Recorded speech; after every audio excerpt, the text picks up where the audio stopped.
Salut à tous, aujourd'hui on est parti pour le 1097e épisode de l'After Zap Image. On va débuter avec quelques matchs qui vont se dérouler ce week-end, évidemment. Reprise des championnats, donc on aura beaucoup de foot ce week-end. Ça va débuter dès ce soir avec le Paris Saint-Germain qui sera du côté de Brest à 21h. Ce samedi, retour de la Serie A. L'Inter, champion en titre, va recevoir le Genoa. Samedi, toujours à 22h, le Barça sera du côté de Bilbao. Toujours un déplacement compliqué pour les Catalans en général. Du côté du Pays Basque, dimanche 13h, Lyon-Clermont face à une équipe clermontoise qui a fait le plein en ce début d'année. 6 points pour les Clermontois. Les Lyonnais sont au pied du mur face à leurs voisins auvergnats. Dimanche 17h30, derby londonien entre Arsenal et Chelsea. Et puis une belle affiche aussi en Ligue 1 pour clôturer cette troisième journée de Ligue 1. Ça sera dimanche à 20h45. L'OGC Nice de Christophe Galtier recevra l'Olympique de Marseille. On continue les amis avec quelques informations qui concernent l'Europa Conference League. Le représentant français qui était engagé hier, c'était le Stade Rennais. Et les Bretons ont fait un grand pas vers la qualification puisque Rennes s'est imposé 2-0 face à Rosenborg, le club norvégien. Un but de Naïef Aguerd et puis le deuxième qui intervient en fin de match signé Serhou Guirassy. À chaque fois, les deux buts rennais ont été bien construits et aussi bien amenés par Benjamin Bourigeaud, auteur de 2 passes décisives. Un match complètement maîtrisé par les hommes de Bruno Genesio qui ont eu énormément d'occasions dans cette rencontre. Le score aurait pu être plus lourd pour les Norvégiens qui n'ont pas eu l'opportunité hier de mettre à mal la défense rennaise tant les Bretons ont pris le dessus hier. Donc ça sent bon la qualification pour Rennes, même s'il faudra évidemment terminer le travail la semaine prochaine. Déclaration de Bruno Genesio qui nous dit: le gros danger serait de penser que le plus dur est fait. Évidemment, bon, c'est quand même bien parti pour le Stade Rennais, mais voilà, il y aura ce match la semaine prochaine à l'extérieur. Par rapport à ce que l'on a vu hier et la différence de niveau entre les deux équipes, on a quand même du mal à imaginer les Bretons être éliminés la semaine prochaine en Norvège. Autre résultat hier en Europa Conference League, la Roma de José Mourinho a pris là aussi une option sur la qualification. La Roma s'est imposée 2-1 du côté de Trabzonspor avec une équipe romaine très efficace. Les 2 tirs cadrés romains hier, ils ont terminé au fond des filets alors que les Turcs de Trabzon ont eu beaucoup de bonnes situations sur cette rencontre. Buteur côté romain, Pellegrini et Shomurodov, la recrue ouzbek qui est arrivée il y a une quinzaine de jours. Autre résultat aussi, la défaite de Tottenham qui a été battue du côté du Portugal par Passos de Ferreira, avec une équipe un petit peu remaniée du côté des Spurs de Tottenham dans un match où on a eu que très peu d'occasions. C'était un match très fermé entre ces deux équipes et Tottenham sera donc dos au mur la semaine prochaine. Il faudra renverser cette situation. Une petite image aussi, ça c'était par contre pour les qualifications à l'Europa League. Le but de Mohamed Goumouskaya, joueur de Fenerbahçe, qui a d'ailleurs permis au Fener de s'imposer face au HJK Helsinki, le club finlandais. Après avoir marqué son but, il a essayé d'embrasser le logo de Fenerbahçe. Malheureusement, vous le savez, le sponsor Puma, l'équipementier Puma, a sorti une ligne de maillot qui est commune pour toutes les équipes qui sont sponsorisées par Puma, les maillots notamment de l'Olympique de Marseille, que moi personnellement je ne trouve pas beau. Et bien hier, il était devant son maillot en train de chercher le logo qui n'apparaît pas évidemment puisqu'on a juste le sponsor, le nom du club et puis le sponsor aussi de l'équipementier Puma. Personnellement, je déteste vraiment les maillots qu'ont sorti Puma. Ensuite, on continue les amis avec quelques informations mercato. Premièrement, un départ du côté de l'AS Monaco, départ en prêt. Le portier Benjamin Lecomte quitte l'AS Monaco pour 1 an. Il va s'engager du côté, en tout cas c'est officiel, il s'est engagé pour 1 an avec le champion d'Espagne de l'Atlético Madrid. Il sera donc la doublure de Jan Oblak. Alexander Nubel, le gardien de l'AS Monaco, est arrivé il y a quelques semaines. Benjamin Lecomte avait perdu sa place et puis de toute façon Niko Kovac avait une préférence pour Alexander Nubel, donc il n'aurait pas beaucoup joué cette année avec l'AS Monaco. Ça sera certainement la même chose avec l'Atlético Madrid, parce que pour déloger Jan Oblak, c'est à mon avis une mission impossible, parce que du côté de l'Atlético l'Atlético Madrid. Si Benjamin Lecomte arrive, ça veut dire que l'Atlético a aussi libéré son deuxième gardien, en la personne d'Ivo Gerbic. On en avait parlé hier. Il est prêté avec option d'achat du côté du champion de France lillois jusqu'à la fin de saison. Il remplace donc Mike Maignan. En direction aussi l'OGC Nice, puisque les Aiglons sont très intéressés par Burak Yılmaz et notamment Christophe Galtier, qui a connu le joueur l'année dernière avec Lille. Mais selon les déclarations de Jocelyn Gourvenec, l'entraîneur du LOSC, il n'y a aucune chance de voir partir Burak Yılmaz sur ce mercato.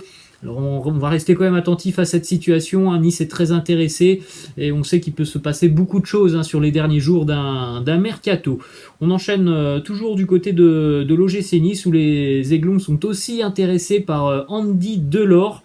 Christophe Galtier considère aussi que c'est une option très sérieuse pour renforcer la ligne offensive de l'OGC Nice. Donc les Niçois vont certainement recruter un nouvel attaquant dans les tout prochains jours. Il y a plusieurs pistes, notamment celle d'Andy Delors et celle de Burak Yılmaz. On continue du côté de Montpellier. Ça concerne aussi un attaquant montpelliérain. Après Andy Delors, c'est Gaëtan Laborde qui pourrait lui aussi être amené à quitter l'Hérault.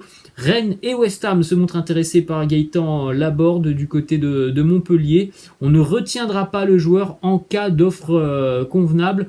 J'espère pour Montpellier qu'ils ne vont quand même pas perdre Gaëtan Laborde et Andy Delors sur les derniers jours du mercato, parce que ça serait quand même difficile de combler ces deux joueurs qui ont une complémentarité assez incroyable sur le terrain, qui sont hyper décisifs, qui pèsent beaucoup sur les défenses. Ça serait quand même un énorme coup dur pour Montpellier de perdre les deux joueurs sur la fin du mercato. On enchaîne, les amis, du côté de l'Olympique Lyonnais. C'est officiel, on en avait parlé hier. L'OL est très heureux d'annoncer l'arrivée du défenseur italien Emerson Palmieri, qui s'engage donc pour 1 an avec l'Olympique Lyonnais. Il arrive en prêt du côté prêté par les Blues de Chelsea. Pour rappel, Emerson est champion d'Europe avec les Blues et champion d'Europe avec la Squadra Azzurra italienne. Direction Marseille maintenant, petite information très positive pour l'OM. Paul Lirola va faire son retour à Marseille. Cette fois-ci, c'est quasiment officiel. On attend donc maintenant le communiqué du club phocéen qui pourrait intervenir dans le courant de la journée.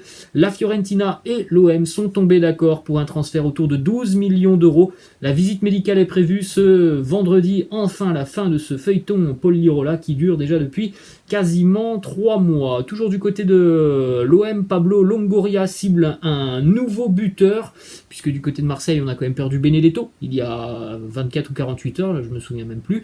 Mais pour le moment, Arkadiusz Milik est toujours blessé, il devrait revenir dans quelques semaines. Donc du côté de l'OM, on a plusieurs pistes en attaque, on en avait évoqué une, notamment Alexander Sørloth. On avait aussi parlé de Giovanni Simeone, le fils de Diego Simeone, même si pour le moment cette piste est plutôt en stand-by. Il y a l'attaquant bordelais aussi, le sud-coréen Huijo Wang, et Ugbo, un jeune attaquant qui évolue en Belgique. En tout cas, l'OM se montre actif sur ce marché des transferts et l'OM va tenter de se renforcer sur le poste d'attaquant. Toujours du côté de Marseille, là aussi on en a parlé en milieu de semaine.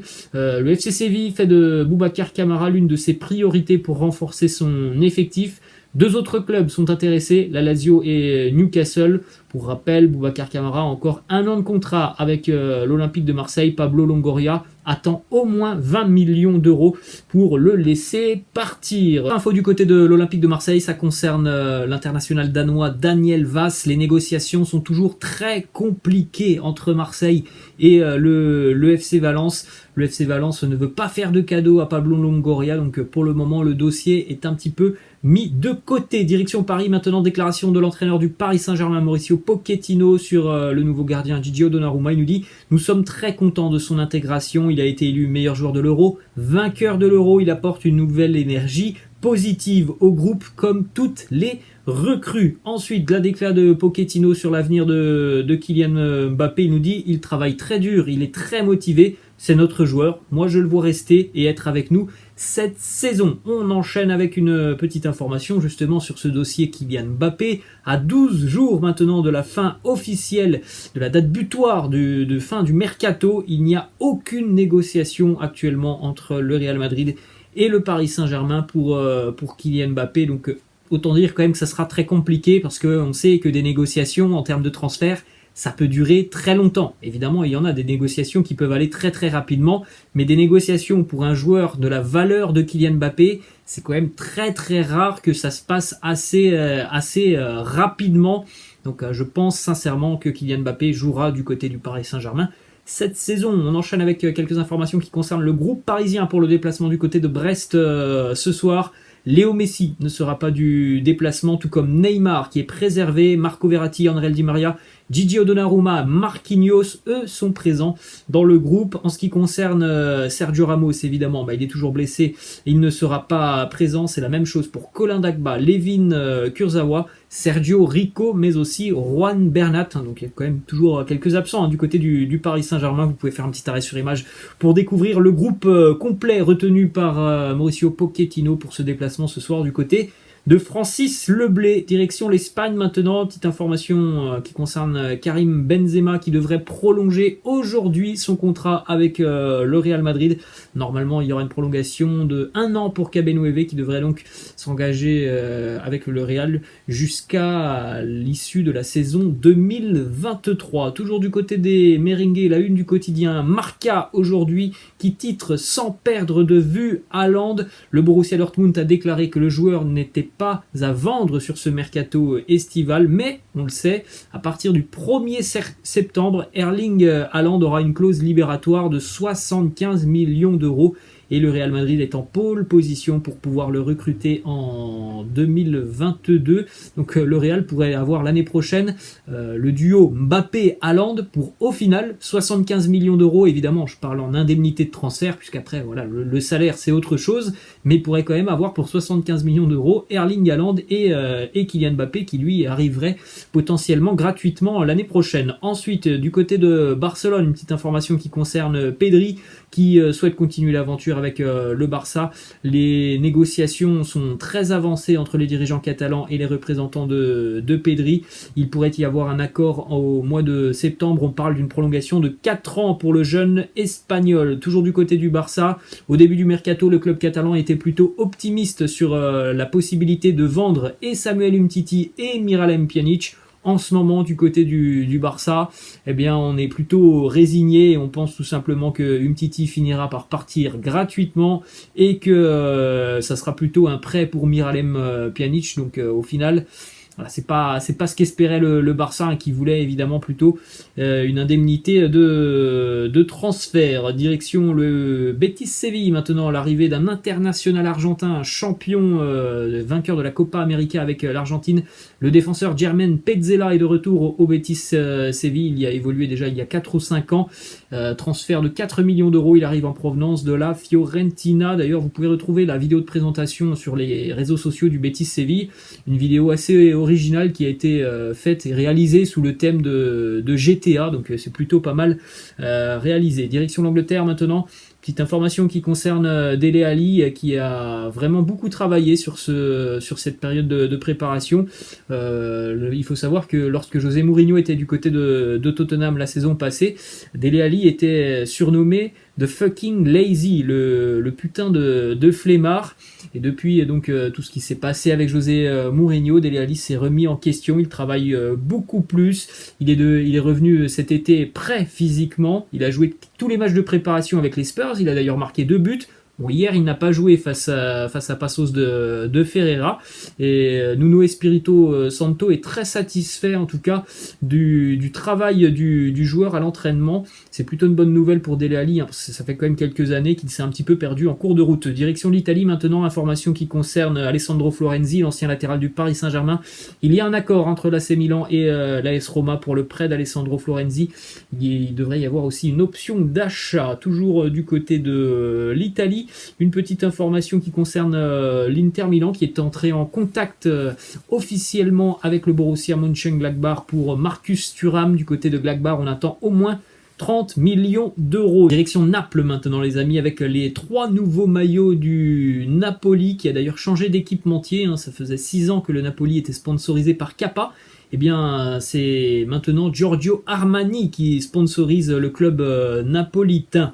Ensuite, direction la Roma, petite information, la Roma et la Lazio d'ailleurs, hein, les deux clubs de Rome, puisqu'il y a 3 mois, Pedro avait marqué son dernier but avec le maillot romain lors d'une victoire 2-0 pendant le derby face à la Lazio. Aujourd'hui, en tout cas hier, il est devenu le premier joueur à rejoindre la Lazio en provenance de la Roma depuis 40 ans. C'est quand même assez rare hein, de voir des joueurs quitter l'AS Roma pour la Lazio ou inversement. Eh bien, Pedro l'a fait hier, évidemment. Du côté des supporters de l'AS Roma, on considère hein, que Pedro est un véritable traître.